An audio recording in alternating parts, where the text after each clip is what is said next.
நெறைய பேருக்கு வந்து கையில, இல்ல வந்து கன்னத்துல, இல்ல பட்டெக்ஸ்ல வந்து பொறி பொறியா நெறைய வேக்குரு மாதிரி வந்து இருக்கும். அது என்ன பண்ணாலும் வந்து போகாது. அதுக்கு வந்து பேரு வந்து நார்மலா வந்து சிக்கன் ஸ்கின் அப்பியரன்ஸ்ன்னு சொல்லுவோம். மெடிக்கல் டெர்ம்ல வந்து கெரட்டோசிஸ் பிலாரிஸ்ன்னு சொல்லுவோம். சோ அந்த கண்டிஷன் வந்து ஒரு ஃபேமஸான ஆக்ட்ரஸ் வந்து யாமி கௌதம் அவங்களையும் வந்து அஃபெக்ட் பண்ணிருக்குன்னு ஒரு இன்டர்வியூல வந்து சொல்லியிருக்காங்க. சோ இந்த கண்டிஷன் வந்து எதனால வருது? சோ இத நம்ம பிரிவென்ட் பண்ண முடியுமா? இல்ல வந்து இதுக்கு கியூர் இருக்குதா? அப்படிங்கறத இந்த வீடியோல வந்து விளக்கமா பார்க்க போறோம். Welcome to glam smile doc channel. I am doctor Sathya here. பெரிய வியாதி கிடையாது. இது ஒரு வகையான ஸ்கின் கண்டிஷன் தான். இது வந்து சில சமயம் வந்து ரொம்ப வந்து ஒபிசிட்டியா இருக்கிறவங்க, இல்ல டயபெட்டிக்கா இருக்கிறவங்க, அப்படி இல்ல அப்படின்னா சில வந்து ஹார்மோன் பிளக்சுவேஷனால இருக்கிறவங்க, அவங்களுக்கு வந்துட்டு இது அதிகமா வந்து வரக்கூடிய சான்சஸ் வந்து இருக்குது. மெயினா வந்துட்டு நிறைய வந்து ஹேர் இருக்கக்கூடிய இடங்கள்ல தான் வரும். ஏன் அப்படின்னா அது வந்து கெரட்டின் போயிட்டு, அதாவது நம்மளோட ஹேர் ஃபாலிக்கல் எல்லாமே மேடப் ஆஃப் வந்து கெரட்டின்ங்கிறது ஒரு வகையான புரோட்டீன் தான்.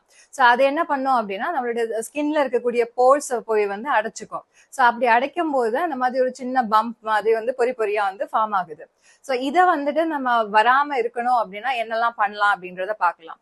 ஃபர்ஸ்ட் வந்து அண்டர்லைன் கண்டிஷன் ஏதாவது இருந்துச்சு, அதாவது டயபெட்டிக்கா இருந்தீங்க, இல்ல ரொம்ப வந்து ஒபிசிட்டியா இருந்தீங்க, இல்ல வந்துட்டு ரொம்ப அதிகமா வந்து ட்ரையான பிளேஸ்ல இருக்கீங்க அப்படின்னா ஃபர்ஸ்ட் அந்த கண்டிஷனை வந்துட்டு நம்ம சரி பண்ணணும். செகண்ட் வந்து பாத்தீங்க அப்படின்னா நம்மளோட டே கேர் வந்து ஸ்கின் ருட்டீனை வந்துட்டு நம்ம கரெக்டா ஃபாலோ பண்ணணும். ஃபர்ஸ்ட் வந்துட்டு நம்ம ஒரு ஹாட் பாத் வந்து எடுத்துக்கிட்டோம் அப்படின்னா நம்மளோட போர்ஸ் வந்து ஓப்பன் ஆகும். ஸோ ஓப்பன் ஆகும் போது நம்ம வந்து ஜென்டலா வந்து அதை எக்ஸ்போலியன்ஸ் லைக் சாலிசிலிக் ஆசிடோ இல்ல வந்துட்டு ஒரு ஜென்டலான ஒரு வந்து எக்ஸ்போலியேட் வந்து கிரீமோ இல்ல லோஷனோ வந்து நம்ம யூஸ் பண்ணலாம். சாலிசிலிக் ஆசிட் இருக்கக்கூடியது அப்படி எதுவுமே இல்லைன்னா கூட சாதாரண பியூமிஸ் இல்லைன்னா லூஃபா வச்சு கூட வந்து நம்ம மைல்டா வந்து எக்ஸ்போலியேட் பண்ணலாம். சோ பண்ணிட்டு அதுக்கப்புறம் வந்து ஒரு ஸ்மூதனிங் வந்து லோஷன் வந்து அப்ளை பண்ணணும். அது வந்து மெயினா வந்து லாக்டிக் ஆசிட் அப்படி இல்லைன்னா வந்துட்டு ஏஹெச்ஏ இருக்கக்கூடிய ஒரு லோஷனா இருந்துச்சு அப்படின்னா உங்களுடைய ஸ்கின்ல இருக்கக்கூடிய வந்து மாய்ஸ்சரை வந்து ரீடைன் பண்ணும். இது தவிர வந்து டாபிக்கலா வந்து ரெட்டினாய்ட்ஸ், அதாவது விட்டமின் ஏ இருக்கக்கூடிய அந்த ரெட்டினாய்ட்ஸ் இருக்கக்கூடிய கிரீம் அப்படி இல்ல வந்து சீரம் வந்து நீங்க யூஸ் பண்ணிக்கலாம். சோ அது யூஸ் பண்ணும்போது உங்களோட கெரட்டின் ஃபார்மேஷன் வந்து ரெடியூஸ் ஆகி நார்மல் ஸ்கின் வந்து ஃபார்ம் ஆகுறது வந்து அதிகமாகும். சோ இதெல்லாம் பண்ணிட்டும் நம்ம வந்துட்டு மெயினா வந்து நம்மளோட ஸ்கின் வந்துட்டு ட்ரை ஆகாம பாத்துக்கணும். ஒரு டைட் கிளாத்திங் வந்து இருக்கக்கூடாது. ஸோ லூஸா வந்துட்டு ஒரு ஏர் போகக்கூடிய ஒரு கிளாத்திங் வந்து நம்ம ஆப்ட் பண்ணோம் அப்படின்னா நம்மளுக்கு வந்து கண்டிஷன்ல இருந்து வந்து ப்ரிவென்ட் பண்ணிக்கலாம். ஸோ மோர் ஓவர் வந்து இது வந்து ஒரு பெரிய வியாதி கிடையாது. ஸோ மைண்ட்ல வந்துட்டு ரொம்ப கான்சியஸா இதை பத்தி வந்து ரொம்ப ஸ்ட்ரெஸ்ஃபுல்லா வந்து இருக்க வேண்டிய அவசியம் கிடையாது.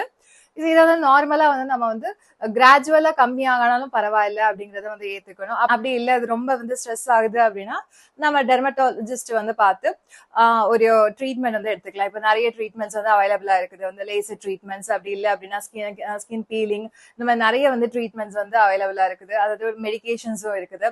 ஸோ நம்ம வந்து ப்ராப்பரா கன்சல்டேஷன் பண்ணி இதுக்கு வந்து ட்ரீட்மெண்ட் கூட வந்து எடுத்துக்கலாம்.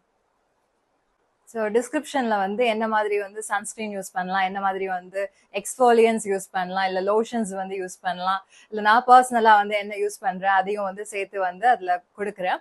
ஸோ அதையும் வந்து பாருங்க. இந்த மாதிரி யூஸ்ஃபுல்லான இன்ஃபர்மேஷன் வந்து தெரியணும் அப்படின்னா சேனலை வந்து மறக்காம சப்ஸ்கிரைப் பண்ணிடுங்க.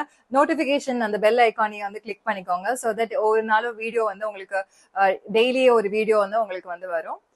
உங்களோட ஃப்ரெண்ட்ஸ் யாருக்காவது இந்த மாதிரி கண்டிஷன் இருந்துச்சு அப்படின்னா அவங்களுக்கு வந்து இதை ஷேர் பண்ணுங்க. ஸோ தட் அவங்களுக்கு வந்து ஹெல்ப்ஃபுல்லா இருக்கும். தேங்க்யூ.